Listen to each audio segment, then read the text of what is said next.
College ಬಸ್ಗೆ ಪೊಲೀಸರು raid ಮಾಡಿ ಬಸ್ಸಿನಲ್ಲೇ ವಿದ್ಯಾರ್ಥಿಗಳಿಗೆ ಮಾದಕ ದ್ರವ್ಯ ಪರೀಕ್ಷೆ ಮಾಡಿಸಿದ್ದಾರೆ. ವಿವಿಧ ಕಾಲೇಜಿನ 200 ವಿದ್ಯಾರ್ಥಿಗಳಿಗೆ ಡ್ರಗ್ ಟೆಸ್ಟ್ ಮಾಡಲಾಗಿದೆ. ನಗರದಲ್ಲಿ ಸಾರ್ವಜನಿಕರಿಗೆ ಹಾಗೂ ವಿದ್ಯಾರ್ಥಿಗಳಿಗೆ ಮಾದಕ ವಸ್ತುವಾದ ಹೈಡ್ರೋವೀಡ್, ಗಾಂಜಾ, ಸರಸ್ ಮಾರಾಟ ಮಾಡುತ್ತಿದ್ದವರನ್ನ ಬಂಧಿಸಿ ಈಗಾಗಲೇ ಹೆಡೆಮುರಿ ಕಟ್ಟಿರುವ ನಗರ ಪೊಲೀಸ್ ಆಯುಕ್ತರ ಕಾರ್ಯಾಚರಣೆಗೆ ಎಲ್ಲೆಡೆ ಪ್ರಶಂಸೆ ವ್ಯಕ್ತವಾಗಿದೆ.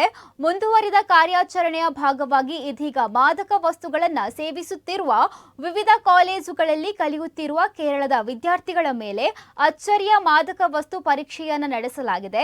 ಕಾಲೇಜು ಬಸ್ಗಳನ್ನು ನಿಲ್ಲಿಸಿ ವಿದ್ಯಾರ್ಥಿಗಳನ್ನು ಪರೀಕ್ಷಿಸುವ ಮೂಲಕ ಕಾರ್ಯಾಚರಣೆಯನ್ನು ನಡೆಸಲಾಯಿತು. ತಪಾಸಣೆಯ ಸಮಯದಲ್ಲಿ ಸುಮಾರು 200 ವಿದ್ಯಾರ್ಥಿಗಳನ್ನು ಪರೀಕ್ಷಿಸಲಾಯಿತು. ಫಲಿತಾಂಶಗಳು ಹೆಚ್ಚು ಉತ್ತೇಜನಕಾರಿಯಾಗಿದ್ದು ಹಿಂದಿನ ಪ್ರಕರಣಗಳಿಗೆ ಹೋಲಿಸಿದರೆ ಸ್ಪಷ್ಟ ಸುಧಾರಣೆಯನ್ನು ಸೂಚಿಸುತ್ತವೆ ಎಂದು ನಗರ ಪೊಲೀಸ್ ಆಯುಕ್ತ ಸುಧೀರ್ ಕುಮಾರ್ ರೆಡ್ಡಿ ತಿಳಿಸಿದ್ದಾರೆ. ಇಂತಹ ಅನಿರೀಕ್ಷಿತ ತಪಾಸಣೆಗಳನ್ನು ನಿಯಮಿತವಾಗಿ ಮುಂದುವರಿಸಲಾಗುತ್ತದೆ. ಈ ತಪಾಸಣೆ ಮಾದಕ ವ್ಯಸನದ ವಿರುದ್ಧ ಬಲವಾದ ನಿರೋಧಕವಾಗಿ ಕಾರ್ಯನಿರ್ವಹಿಸುತ್ತದೆ ಮತ್ತು ಯಾವುದೇ ವ್ಯಸನಿಗಳನ್ನು ಆರಂಭಿಕ ಹಂತದಲ್ಲಿ ಗುರುತಿಸಲು ಸಹಾಯವನ್ನ ಮಾಡುತ್ತದೆ, ಚಟದಿಂದ ದೂರವಿರಲು ಸಹಾಯ ಮಾಡುತ್ತದೆ ಎಂದು ಹೇಳಿದ್ದಾರೆ. ಪಿಎ ಕಾಲೇಜಿನ 2 ಬಸ್ಗಳನ್ನು ನಿಲ್ಲಿಸಿ 87 ವಿದ್ಯಾರ್ಥಿಗಳ ಮಾದಕ ವಸ್ತು ಪರೀಕ್ಷೆಯನ್ನು ನಡೆಸಲಾಯಿತು. ಎಲ್ಲ ಫಲಿತಾಂಶಗಳು ನಕಾರಾತ್ಮಕವಾಗಿದೆ ಬಂದಿದ್ದು ಇದು ಉತ್ತಮ ಬೆಳವಣಿಗೆ ಎಂದು ತಿಳಿಸಿದ್ದಾರೆ.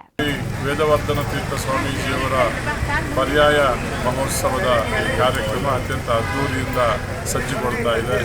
ಪರ್ಯಾಯಕ್ಕೆ ಪೂರಕವಾಗಿ ಹಸಿರು ಹೊರೆಕಾಣಿಕೆ ಕಾರ್ಯಕ್ರಮ ಜನವರಿ 10ನೇ ತಾರೀಕಿನಿಂದ ಪ್ರಾರಂಭ ಆಗಿ ಇವತ್ತಿನವರೆಗೆ 8ನೇ ದಿವಸದ ಹಸಿರು ಹೊರೆಕಾಣಿಕೆ ಕಾರ್ಯಕ್ರಮ ನಡೀತಾ ಇದೆ.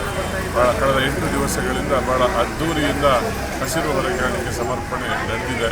ಇಡೀ ಉಡುಪಿ ಜಿಲ್ಲೆಯ ಸಮಸ್ತ ಕೃಷ್ಣ ಭಕ್ತರು, ನಾಗರಿಕ ಬಂಧುಗಳು ಶಿರೂರು ಪರ್ಯಾಯಕ್ಕೆ ಹಸಿರು ಹೊರೆಕಾಣಿಕೆಯನ್ನು ಸಮರ್ಪಣೆ ಮಾಡಿದ್ದಾರೆ. ಅವರೆಲ್ಲರಿಗೂ ಈ ಸಂದರ್ಭದಲ್ಲಿ ಧನ್ಯವಾದಗಳನ್ನು ಸಲ್ಲಿಸ್ತಾ ಇದ್ದೇವೆ. ಅನ್ನಬ್ರಹ್ಮನ ಕ್ಷೇತ್ರಕ್ಕೆ ಭಾರೀ ಪ್ರಮಾಣದಲ್ಲಿ ಹಸಿರು ಹೊರೆಕಾಣಿಕೆ ಇವತ್ತು ಸಮರ್ಪಣೆಯಾಗಿ ಒಂದು ದಾಖಲೆ ನಿರ್ಮಾಣ ಆಗಿದೆ. ಯುವ ಸ್ವಾಮೀಜಿ ಶ್ರೀ ವೇದವರ್ಧನ ತೀರ್ಥ ಸ್ವಾಮೀಜಿಯವರಿಗೆ ಇಡೀ ಜಿಲ್ಲೆಯ ಜನತೆ ನೈತಿಕವಾದಂತಹ ಬೆಂಬಲವನ್ನು ಕೊಟ್ಟಿದ್ದಾರೆ. ಎಲ್ಲೆಡೆಯೂ ಭಾರಿ ಒಳ್ಳೆಯ ರೀತಿಯ ಸ್ಪಂದನೆ ಸಿಕ್ಕಿದೆ.